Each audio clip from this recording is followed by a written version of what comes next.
Assalamualaikum warahmatullahi wabarakatuh.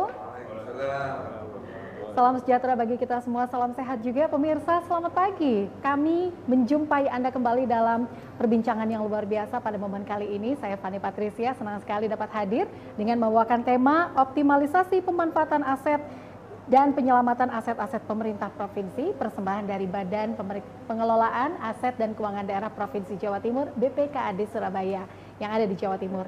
Dan tentunya pada momen kali ini saya tidak sendiri, kembali kami menghadirkan para narasumber. Di samping saya akan menyapa terlebih dahulu yang paling kiri, nah ini luar biasa, yaitu Bapak Marta Mukti Widodo SEMSI selaku Kepala UPT Pengembangan Pengelolaan Keuangan BPKAD Provinsi Jawa Timur. Halo Bapak, apa kabarnya hari ini? Alhamdulillah Mbak Fani. Wah, luar biasa sekali. Terima kasih kehadirannya.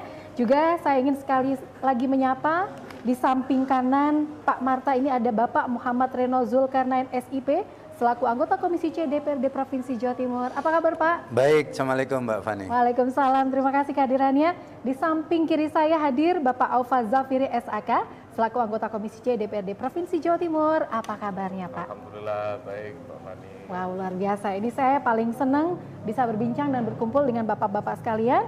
Selain Pak Reno, Pak Marta dan juga Pak Aufa, juga hadir Bapak Haji Ahmad Hilmi SAG selaku anggota Komisi C DPRD Provinsi Jawa Timur. Halo, selamat pagi Pak Hilmi. Baik, di samping kanan juga hadir Bapak Muhammad Kulaim Junaidi, SPMM, juga anggota Komisi C DPRD Provinsi Jawa Timur. Apa kabarnya Pak? Alhamdulillah, Assalamualaikum warahmatullahi wabarakatuh. Waalaikumsalam. Bahagia. Betul sekali, itu yang paling penting. Di sebelah kanannya saya juga ingin tentu saja menyapa Pak Agung Supriyanto. Nah ini, anggota Komisi C DPRD Provinsi Jawa Timur. Assalamualaikum warahmatullahi wabarakatuh. Salam sejahtera untuk masyarakat Jawa Timur. Wah, luar biasa. Dan tentunya telah hadir juga meluangkan waktu untuk berbincang bersama dengan kita Bapak Pranaya Yuda Mahardika SPMIB, anggota Komisi C DPRD Provinsi Jawa Timur. Assalamualaikum warahmatullahi wabarakatuh. Optimis Jatim bangkit. Wah, ini ya, Jatim bangkit terus melaju. Terima kasih. Kalau misalnya kita berbincang kali ini pemanfaatan dan penyelamatan. Ini ada satu pemanfaatan kemudian penyelamatan aset-aset pemerintah provinsi. Tentunya ini menjadi salah satu indikator keberhasilan dalam pembangunan suatu daerah. Nah, berbicara mengenai penyelamatan dan pembangunan suatu daerah yang dikatakan berhasil, ini otomatis tidak lepas dari yang namanya PAD. Untuk pertama kali saya ingin berbincang terlebih dahulu dengan Pak Marta. Ini upaya-upaya yang terkait optimalisasi BMD Provinsi Jawa Timur, pemanfaatan dan penyelamatannya apa aja Pak Marta? Baik, terima kasih Mbak Fani. Bicara tentang barang milik daerah, yang utamanya tujuannya untuk meningkatkan PAD, ini memang sangat menarik ya. Kita tahu siklus barang milik daerah ada banyak, ada 12 kita catat, mulai perencanaan dan seterusnya, sampai pada penghapusan. Yang ingin saya katakan di sini adalah Undang-Undang 1 2022 tentang hubungan keuangan pusat dan daerah, di mana kita tahu semua akan ada pergeseran aturan dan pergeseran itu mengakibatkan turunnya PAD. Ada 70% akhirnya ke Kapkota dan kita 30%. Artinya apa? Artinya kita harus mencari pengganti dari PAD yang hilang itu. Salah satu pengganti dari sekian banyak cara adalah misalnya dividen dari BUMD. Yang kedua adalah pemanfaatan barang milik daerah. Nah, terkait itu, BPKAD Provinsi Jawa Timur, pemanfaatan dan penyelamatan aset ini saling mendukung, tidak bisa lepas sendiri-sendiri. Ketika kita manfaatkan tapi kita tidak menyelamatkan aset akan juga potensi kehilangan. Menjadi apa yang kita lakukan ya? Pemanfaatan aset kita gencar. Kita gencar melakukan talk show, melakukan podcast, melakukan forum bisnis. Kita tawarkan ke seluruh provinsi yang ada di Indonesia. Kita gandeng HIPMI, kita gandeng Kadin untuk kita bisa offering atau tawarkan ke mereka aset-aset Pemprov yang idle, yang tidak bermasalah, yang siap dimanfaatkan. Ini menjadi sesuatu yang luar biasa bagi BPKAD Provinsi Jawa Timur. Kemudian yang lain juga bahwa prospektus aset yang idle yang siap dimanfaatkan pun sudah bisa kita lihat di beberapa aplikasi, misalnya di www.asetjatim.com. Di sana kita sampaikan semua aset-aset yang idle, misalnya statusnya, luas lahan dan di mana tempatnya. Nah, terkait penyelamatan aset tadi, kita juga sudah melakukan bintek, ya. Kita lakukan bintek secara berkala, kita tekankan kepada OPD untuk bisa mengamankan di asetnya masing-masing. Kira-kira itulah upaya dari pemerintah Provinsi Jawa Timur. Kira-kira itu, Mbak Ternyata Fani. banyak dan konkret begitu ya. Namun kita melihat dari sudut pandang masyarakat sendiri. Saya langsung ke Pak Reno. Pak Reno, kira-kira apa saja nih langkah-langkah konkret yang bisa diambil untuk melibatkan masyarakat? Tentunya untuk menaikkan PAD dan juga melihat dari sisi optimalisasi BMD. Oke, Mbak Fani, makasih. Pak Marta tadi sudah menjelaskan. Kita Komisi C terus mendorong bagaimana teman-teman di BPKAD itu bisa terus meningkatkan karena PAD kita memang sedang turun. Tapi problem yang paling real adalah menyelamatkan aset. Jadi semua yang sengketa kita harapkan di akhir tahun ini bisa selesai lah Mbak, supaya juga bisa menambah PAD dengan ditawarkan. Tapi memang harus ada kemudahan Mbak Marta, bagaimana kalau ada orang yang memang pengen istilahnya mengakses atau menyewa aset tersebut untuk usaha, untuk apa. Saya rasa lebih di sisi itu dan peningkatan bahasanya marketing mungkin dari BPKAD untuk menawarkan ke banyak orang bahwasanya ini loh, ada wilayah-wilayah strategis yang bisa dikerjasamakan. Pentingnya kalau di situ berdiri usaha, maka masyarakat di wilayah situ juga akan meningkat pendapatannya dengan ikut serta di situ. Ada ekonomi yang berputar, gitu Mbak Fani. Oke, baik. Pak Ufa, kalau langkah konkret yang dilakukan pemerintah, kalau tadi kan untuk melibatkan masyarakat ya, kalau dalam hal ini apa saja kira-kira langkah konkret yang dilakukan pemerintah tentunya untuk menaikkan PAD dari sisi optimalisasi BMD? Oke, baik. Ini Mbak Fani ya. Jadi memang tadi sudah disampaikan beberapa oleh Pak Marta, baik itu Pak Reno. Jadi ketika kita berbicara tentang aset, itu problemnya kan dua nih sebenarnya. Problem yang mendasar itu dua. Jadi kita berbicara tentang masalah utama tentang aset, yaitu barangnya ada, tetapi catatannya tidak ada. Nah, lalu atau sebaliknya catatannya ada, barangnya tidak ada. Nah, barang ini kan bisa berupa tanah, bangunan, dan lain-lain. Langkah konkret yang diambil oleh pemerintah yang pertama, setiap tahun pasti BPKAD berkoordinasi dengan Komisi C, kita selalu meminta perkembangan bagaimana inventarisir aset-aset daerah. Lalu kemudian dari inventarisir itu ada yang ternyata barangnya ada, sertifikatnya belum ada disertifikatkan. Tapi karena kemampuan APBD kita terbatas, maka ini bertahap juga. Nah, kemudian juga ada problem lain yang sekiranya mau disertifikatkan ini mengandung permasalahan hukum atau tidak. Nah, ini kan harus clear juga. Itu saya rasa langkah-langkah konkret ketika sudah diinventarisir, kemudian masuk ke dalam sistem, diupload, untuk informasi ini bisa diakses oleh masyarakat luas, dan saya rasa itu sudah langkah konkret. Nah, tinggal kemudian ketika pemanfaatan untuk PAD. Nah, selama ini ya memang yang kita tahu Komisi C ini ada aset-aset yang kemudian dikerjasamakan dengan pihak ketiga. Ada yang kemudian menjadi kekayaan daerah yang dipisahkan. Nah, untuk dimasukkan atau dititipkan lah, diembreng ya istilahnya ke BUMD. Nah, sehingga nantinya BUMD ini kemudian bekerja memanfaatkan aset tersebut menambah PAD, dan itu langkah konkret. Penentuan PAD dilakukan di Komisi C, kan begitu.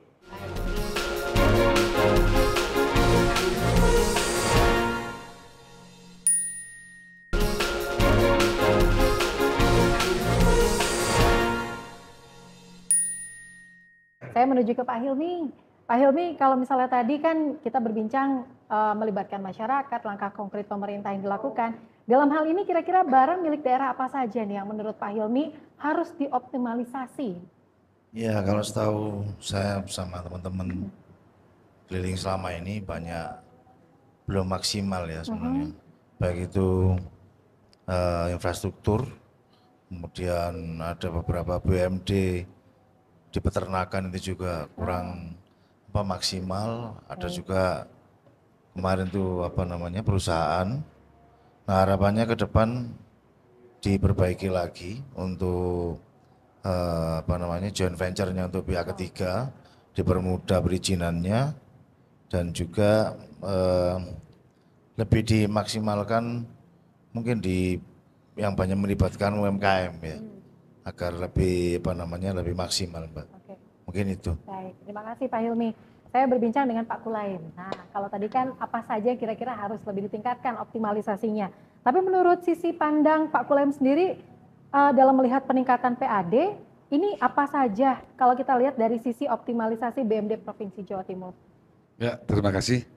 Menarik Mbak Feni tadi disampaikan oleh Pak Marta terkait masalah Undang-Undang 1 tahun 2022.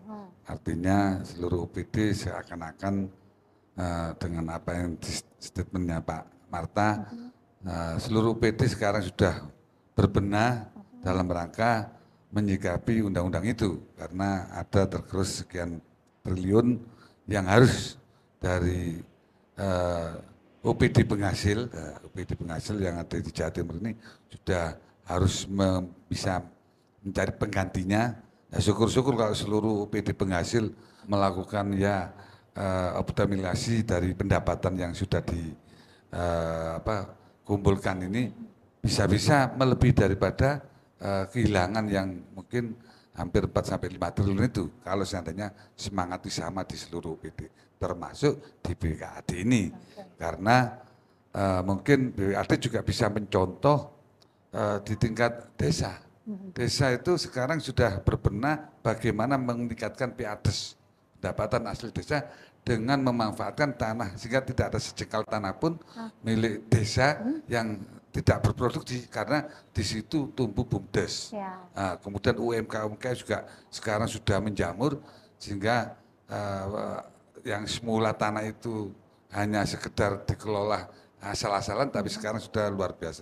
Maka dari itu kami berharap BPKAD di samping tadi sampaikan Mas Aufa kalau tanahnya ada atau barangnya ada, suratnya tidak ada, itu sudah kemarin sudah sekian tahun kita roadshow melihat bagaimana lahannya atau asetnya, kemudian juga kita lihat juga bukti otentiknya, alhamdulillah sertifikasi sudah berjalan dan sekarang tinggal pemanfaatannya lebih dimaksimalkan lagi. Yang sudah dimanfaatkan jika juga dicek lagi sisi pendapatannya apa ada kebocoran-kebocoran, kemudian juga mungkin ada penyelewengan di sana. Ini perlu kita cek kembali sehingga semangat untuk meningkatkan PAD dari seluruh OPD penghasil itu untuk menggantikan dampak daripada Undang-Undang Nomor 1 Tahun 2022. Oke, baik, terima kasih. Nah, saya menuju ke Pak Agung. Pak Agung, kalau misalnya tadi kan perbincangannya adalah apa saja yang harus ditingkatkan, kemudian langkah konkret. Nah, dari sisi kerjasama dengan pihak swasta, ini untuk mengoptimalisasikan aset dan memanfaatkan kerjasama seperti apa sih kira-kira yang bisa dilakukan? Iya, saya tertarik ya tema diskusi ini berkaitan dengan penyelamatan dengan pengoptimalan pengelolaan aset itu. Kenapa? Dan ini sesuai dari amanat regulasi di PP 28 tahun 2020 tentang pengelolaan aset. Substansi dari PP ini memang ada dua hal itu yang diangkat. Pertama penyelamatan. Kenapa aset ini perlu diselamatkan? Karena persoalan tanah dan bangunan semakin lama itu kan menjadi persoalan sosial.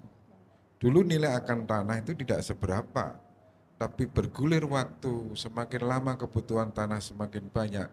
Maka apabila tanah ini tidak diselamatkan, ke depan pasti menjadi persoalan-persoalan sosial. Dan Komisi C pernah menangani di Kabupaten Malang itu, bagaimana aset dari pemerintah provinsi itu diklaim ya, oleh beberapa warga yang diatasnamakan dia. Kenapa demikian? Karena puluhan tahun tidak dimanfaatkan atas tanah itu. Sehingga menurut saya penyelamatan itu harus. Yang kedua menyangkut masalah pemanfaatan. Sebagaimana disampaikan oleh teman-teman tadi itu, bahwa pendapatan lain-lain yang sah itu di postur anggaran APBD kita ini kan sangat kecil. Tumbuhannya pendapatan asli daerah itu lebih banyak di pajak kendaraan bermotor. Maka Komisi C itu membangun kerjasama dengan BPKAD itu dengan harapan apa? bagaimana tanah-tanah yang saat ini tidak dimanfaatkan. Karena kita cek sound di beberapa daerah itu kan, baik kota maupun kabupaten, banyak sekali tanah-tanah yang belum dimanfaatkan. Sehingga apabila nanti dimanfaatkan itu, saya meyakini nanti support pendapatan asli daerah akan bisa dimaksimalkan. Dalam bentuk apa kerjasamanya? Itu banyak. Bisa bagi hasil, bisa kerjasama, bisa disewakan. Dan di dalam regulasi itu semua diperbolehkan. Yang penting harapan kami, apa yang disampaikan oleh Pak Kulem ini sebagai calon bupati atau wakil bupati? Calon wakil bupati Sidoarjo ini, beliau sudah punya gagasan besar bagaimana desa itu menjadi miniatur. Karena kayak di desa di Kabupaten Bojonegoro dan Tuban itu Pak, memang saat ini tanah-tanah itu, aset-aset desa itu memang banyak sekali dikerjasamakan dengan para UMKM, ya, ditanami. Nah, apabila nanti itu pola-pola itu menjadi miniatur dan secara keseluruhan di daerah maupun kota dilakukan secara serempak, saya meyakini bahwa penambahan pendapatan lain-lain yang saya itu akan bisa dimaksimalkan. Saya pikir itu. Terima kasih Pak Agung.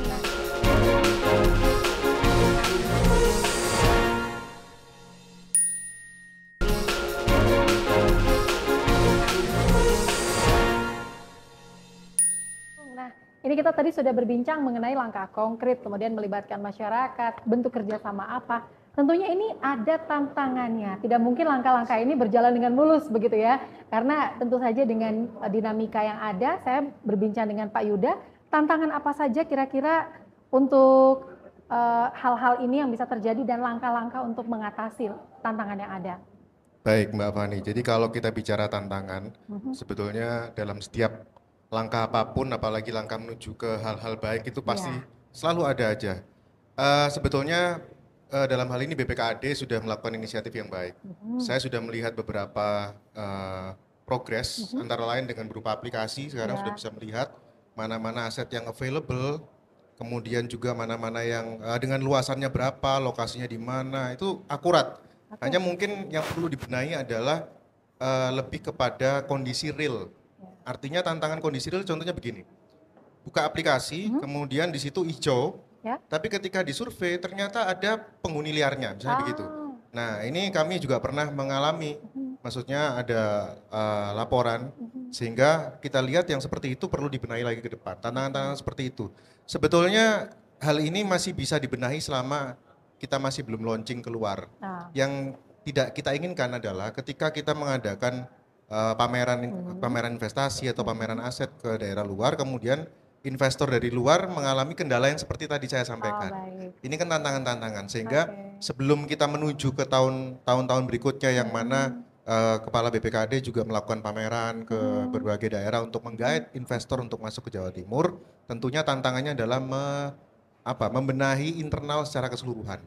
Jadi secara holistik memang harus dilihat sebelum nanti kita betul-betul menggenjot dan berharap PAD yang besar signifikan dari sektor BMD. Baik, berarti memang perlu adanya pembenahan begitu ya. Saya terakhir nih kepada Pak Marta tentunya. Kira-kira dukungan dan upaya pemanfaatan BMD seperti apa sih yang dibutuhkan Pak? Oke. Baik Mbak Fani, yang pertama saya sampaikan apresiasi kepada Komisi C selaku mitra BPKAD, masukan-masukan, arahan-arahan, dan langkah-langkah yang harus kita lakukan. Yang terakhir mungkin yang ingin kami segera tidak lanjuti, bahwa tadi ada aplikasi yang di lapangan nggak sesuai. Ini menjadi sesuatu yang harus segera kita benahi bersama. Jadi terima kasih sekali atas masukan tadi bahwa ketika aplikasi ini sudah siap di launching, artinya sudah tidak ada kendala. Ketika pihak ketiga mau turun ke lapangan dan seterusnya harusnya sama ya dengan aplikasi. Tapi di lapangan berbeda. Ini menjadi sesuatu yang harus kami benahi. Kemudian strategi yang lain adalah tentang katakanlah tentang optimalisasi aset. Menjadi memang indikasi-indikasi ke arah itu memang sudah banyak, Mbak Fani. Misal saya sebut temuan BPK. Temuan BPK yang penatausahaan dan penertiban aset ini semakin menurun. Nah, ini menjadi sesuatu. RK BMD melalui perencanaan ini sudah jalan, sudah tertib. Ini menjadi hal yang positif yang harus kita ketahui bersama. Temuannya menjadi lebih bagus dan berkurang. Ini yang harus kita hilangkan kalau bisa. Ada harapan kita bersama lah kalau seperti itu. Nah, langkah-langkah yang lain memang tentang penyelamatan aset, memang kita ada dua, represif dan preventif. Represif kita tertibkan, kalau preventif kita banyak cara. Misalnya nih, aset-aset yang milik kita pasangi patok atau plat dan sebagainya. Ini secara periodik harus kita awasi dan kita pantau. Jangan-jangan dipatok sehari besok hilang, ini menjadi nggak ada artinya. Ini sesuatu yang memang sekali lagi saya sampaikan terima kasih kepada mitra Komisi C atas beberapa hal yang diutarakan. Kira-kira begitu Mbak Fani. Baik, terima kasih Pak Marta. Nah, ini sebelum kita harus mengakhiri waktu perbincangan yang luar biasa walaupun singkat pada momen kali ini, ingin sekali kami mendengarkan masing-masing dari anggota Komisi C DPRD Provinsi Jawa Timur closing statement terkait dengan pemanfaatan dan penyelamatan aset. Mungkin bisa dimulai dari Pak Rena, silakan Pak. Mbak Fani, harapan kami tentunya saya pribadi BPKAD tidak hanya walaupun memang tantangan ke depan banyak, tidak hanya harus cepat menyelesaikan aset-aset yang bermasalah sekaligus memasarkan, tapi juga bisa jadi leading sektor dinas yang lain dalam kaitan peningkatan PAD. Karena kan keuangan pusatnya di BPKAD itu tadi. Jadi bagaimana bisa jadi leading sektor, kita punya banyak terminal juga Pak Marta, yang di situ bisa jadi gedung pernikahan, pertunjukan, kita banyaklah aset di OPT dinas-dinas lingkungan pemerintah provinsi. Dan saya harap BPKAD bisa menjadi leading sektor. Ayo ini bagaimana dibenahi kios-kiosnya supaya UMKM mau menyewa di situ, ada kegiatan ekonomi. Gitu Mbak Fani. Baik, terima kasih. Pak Alfa. Closing statement dari saya, pertama ya kami sampaikan apresiasi kepada BPKAD yang sampai hari ini terus berupaya untuk meningkatkan kualitas aset-aset yang dimiliki oleh Provinsi Jawa Timur. Harapan kami ke depan sederhana. Ketika aset yang idle ini kemudian kita tahu bahwasanya pemerintah kan tidak mungkin berusaha kan begitu Pak. Ketika berusaha dalam tanda kutip urusan bisnis, serahkan kepada pihak ketiga yang lebih ahli gitu. Sehingga aset-aset ini kemudian dapat termanfaatkan dengan baik sekaligus dapat mendongkrak PAD pemerintah Provinsi Jawa Timur. Baik, terima kasih Pak Hilmi. Tentunya pada momen kali ini Ya, bersama. Jadi inventarisasi dan pemanfaatan dari BPKAD merupakan satu hal yang tidak mungkin untuk bisa dianggap mudah. Jadi kita mari bekerja sama bersama-sama gimana caranya bisa meningkatkan hal ini ke depan. Terima kasih. Pak Pulaim. Terima kasih. Di tahun-tahun sebelumnya kita sudah inventarisir sehingga apa yang disampaikan Pak Marta, BPK sudah menurun temuannya terkait masalah aset. Nah, ini juga ada progres yang bagus. Ya, ke depan langkah berikutnya yaitu bagaimana tadi sebagian pemanfaatan dalam rangka untuk mengganti dari PAD kita yang mungkin ada penurunan. Yang kedua, sebagai leading sektor di BPKAD ini karena aset kita tersebar di seluruh OPD, baik OPD penghasil maupun OPD penghabis. Ini itu ada aset kita yang kadang terjadi kurang miss antara OPD yang di situ ada asetnya dengan BPKAD. Ini harus selalu menjadi motor penggerak seluruh OPD yang di sana ada aset yang bisa dimanfaatkan. Sekecil apapun aset itu diharapkan ada instruksi tegas dari DPRD untuk digunakan semaksimal mungkin untuk kepentingan masyarakat dan untuk meningkatkan perekonomian khususnya di daerah atau di lokasi di mana aset itu berada. Baik, terima kasih Pak Pulaim. Pak Agung, silakan Pak. Ya, mengelola persoalan yang dua-dua yang penting itu memang berat. Satu mengelola keuangannya, BPKAD itu 35 triliun dari proses pendapatan, perencanaan sampai impact itu bukan perkara yang mudah, Ya. sangat complicated. Ditambah lagi mengelola aset Ya. ya, dengan jutaan hektar barangkali di Jawa Timur itu ya, itu sangat complicated juga. Sehingga kemarin ya kita punya gagasan itu agar benar-benar aset milik daerah Pemprov itu bisa dikelola secara maksimal. Bagaimana kalau mengelola aset daerah itu dibuat badan sendiri. Sebagaimana di DKI Jakarta itu dulu peran pengelolaan aset itu tidak menjadikan tumpuan pendapatan. Karena di merger antara pengelolaan aset dengan pengelolaan keuangan daerah Pak Marta. Tetapi begitu pengelolaan aset itu dibuat badan khusus menangani kayak sejenis BUMD itu ya dikelola dengan baik ya, dimanage dengan baik, itu tumpuan lompatan pendapatan keuangannya itu tumbuh menjadi besar. Nah, saya pikir itu stressing dari kami Mbak Fani ya. Ya. Oh ya, makasih Mbak. Terima kasih. Baik, Pak Yuda. Bagaimana nih Pak? Ya, kesimpulannya kami sebagai anggota Komisi C DPRD Provinsi Jawa Timur, kami siap untuk selalu support langkah-langkah strategis dari BPKAD, baik itu sinergi dengan pihak luar maupun pembenahan di internal. Untuk suatu hari ke depan kami berharap barang milik daerah atau aset daerah ini bisa menjadi sokoguru PAD Jawa Timur. Terima kasih. Baik, terima kasih banyak. Nah, waktulah yang harus memisahkan perjumpaan dan perbincangan yang luar biasa pada momen kali ini pemirsa dalam tema pemanfaatan dan penyelamatan aset-aset pemerintah provinsi tentunya ada di Jawa Timur. Semoga langkah-langkah konkret akan terus dilakukan dan juga banyak sekali insight yang ingin dilakukan. Semoga terrealisasi dan tentunya BPKAD Provinsi Jawa Timur juga akan kembali hadir dengan perbincangan dan tema-tema menarik lainnya. Untuk itu, pada momen kali ini kami harus pamit undur diri. Terima kasih banyak kami ucapkan Pak Marta, Pak Reno, Pak Alfa, Pak Hilmi, Pak Kulaim, Pak Agung, dan juga Pak Yuda. Namun sebelumnya kita bersama-sama ingin serukan jargon kebanggaan Jawa Timur.